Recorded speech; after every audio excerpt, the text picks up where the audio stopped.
Welcome 4-plussers and YouTubers to Battle Report 18. This is the Dark Angel's second game this week. It's against a very demon-heavy Chaos Space Marine force. It seems there's no shortage of evil on the planet. Once again, the forces of Chaos are knocking at my door. Earlier in the week, the Chaos Space Marines suffered a setback and lost a power station to the Dark Eldar from the Purple Territories. During the battle, they lost several Marines, so they've bolstered their forces with Demons till reinforcements can arrive. We rolled the Relic mission with Hammer and Anvil deployment. It will be night. I won the roll-off, and I chose to go first, which I normally don't. I usually prefer to go second, and you're going to see why. The Dark Angels deployed, once again, some instant death devastators from the Command Bastion bonus. They have 3 full tactical squads and rhinos, 2 Vindicators. In reserve waits a squad of Deathwing Knights. The Chaos Space Marines have a squad of Cultists, a squad of Plague Bearers, a Hellbrute, Slaanesh Bioprince from their demon allies, and he has Iron Arm and Life Leech. Hidden in front of them, it's kind of hard to see, is a Khorne Lord on a Juggernaut. On the other side of the street is a Keeper of Secrets with invisibility, Demon Prince with a Black Mace, and another squad of Cultists. If you're wondering what that 6 is, that happens to be a stolen initiative. This is going to suck because I really pushed forward far for Alpha Strike, and this is typically why I like going second, because I would rather just go second, see my enemy's deployment, and deploy accordingly, than push forward and basically have a 1 in 6 chance of losing initiative, which really sucks. Turn 1, Demons. Basically everything moves forward. I say demons. There was a lot of demons, but it's actually Chaos Space Marines. Except for the Hellbrute, who kind of sidesteps to get line of sight on a Rhino. Demon Prince gets Iron Arm up, full power, so he's Strength 9, Toughness 8. More forward movement over here on the other side of the street. The Keeper of Secrets goes invisible. There's only a few guns in the army, and essentially they all focus on the Rhino and get a couple of glances on it. Or they get a glance and a penetrate, and the penetrate's an immobile. The Keeper of Secrets botches the run roll and botches the fleet reroll and ends up backing off into cover with their invisibility. So this is actually an interesting point in the game, and it's worth taking a pause in the action. We messed up a rule, and it may have impacted the game's outcome, because you can kind of see from the position of the Vindicator, I would have had a Strength 10 shot at a Toughness 5 Lord that didn't have Eternal Warrior, and I would have had a pretty good chance of just killing him outright. He would have had a 4-up invulnerable save. But what happened is we looked in the rulebook, and Corey decided he wanted a demon or Death or Glory with his Demon Prince. And as you can see from the next slide, we couldn't find any rules that prevented it, so we allowed it to happen, and he destroyed the Vindicator. After the game, we went ahead and took a look at the rules or the rules FAQ, and discovered that essentially what would have happened is the Vindicator would have just moved through the Demon Prince since he was swooping, and the Demon Prince would have been forced to move an inch away based on the FAQ. So this probably did impact the game, but we didn't know it at the time, so we're going to go ahead and play it out like this. After the Vindicator explodes, still movement phase, so the Marines get out. They're going to have to do some more heavy lifting. They're going to have to shoot at these Demon Princes. In the shooting phase, we do pretty good. We down both Demon Princes, put a wound on the Bio Prince, and we actually instant death the Prince that killed the Vindicator with a Strength 10 shot from the other Vindicator that's parked under the bridge. Not too bad. Turn 2 Chaos, more forward movement. Bio Prince gets Iron Arm off, goes to Toughness 7. Not the big one, but close enough. The Khorne Lord tees up an easy charge on the closest Marines. Keeper of Secrets once again goes invisible. Comes around the corner. The Cultists and the Hellbrute, they go ahead and advance. In the shooting phase, Hellbrute finishes off the Rhino that was mobilized and glanced in the first phase.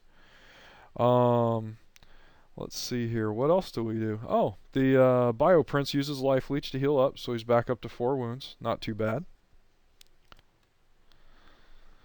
In close combat phase, the Bioprince takes 2 wounds to Overwatch on the way in, and it does manage to kill one of the Marines in close combat. The Marines are finding it real difficult to get wounds through, but he's having a tough time killing them. He has a limited number of attacks, and because of my Librarians, I got a 4-up invulnerable save from Forewarning on that squad.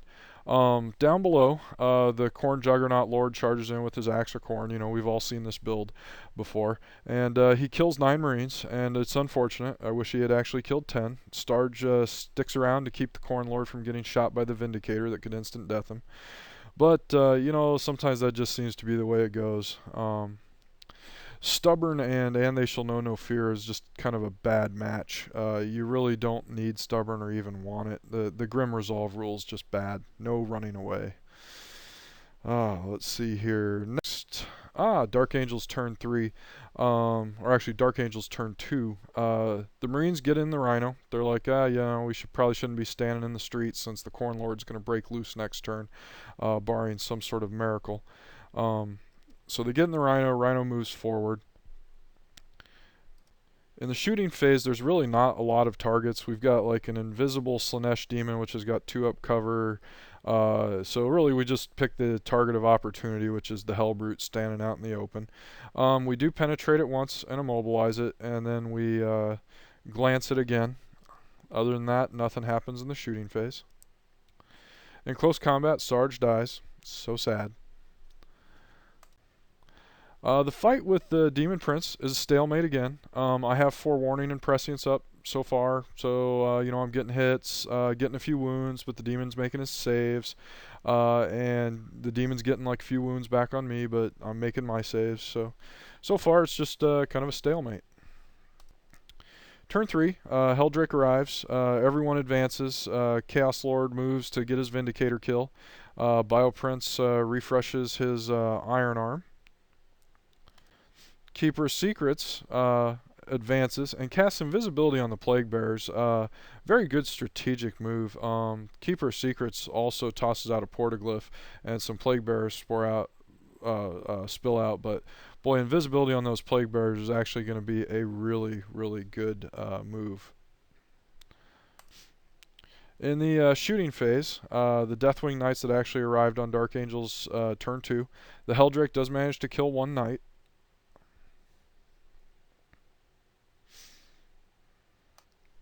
In close combat, Khorne Lord goes ahead and explodes the Vindicator. It's kind of what we expected. The Invisible Plague Bearers do a fantastic job, you know, knocking me down to weapon skill 1. And they're wounding on 4s with their poison weapons, even though I'm toughness 5. They managed to kill 2 more Deathwing Knights. It's not a good matchup for my Knights having to fight those Plague Bearers. They only managed to kill 1 Plague Bearer.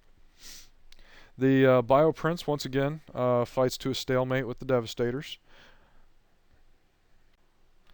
So, turn 3 Dark Angels, it's essentially game over at the beginning of the turn. I go to cast Prescience with my Warlord, and he perils double 6s, wounds himself, doesn't get it off. I then try and cast Forewarning, and peril again with double 6s, and it kills my other Librarian because he had taken a wound earlier in the game. So really just 2 really nasty rolls at a critical time, and I've lost my ability to stay in that combat. In my shooting phase, I kill the closest cultist squad because that's really all that there is to shoot at that I can actually do something against. On turn 4, the Bioprince casts Iron Arm, and he gets up to toughness 8, meaning my strength 4 Marines can't even hurt him anymore. And everything else, you know, of his gets off charges, and essentially what I'm left with is like 2 or 3 Devastators, and my Warlord with his 1 wound left. So it's pretty much over.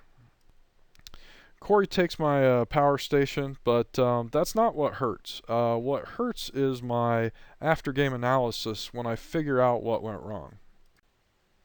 So what really hurts about this is in my after-game analysis, I realized that I lost because I didn't take advantage of a rule that everybody has.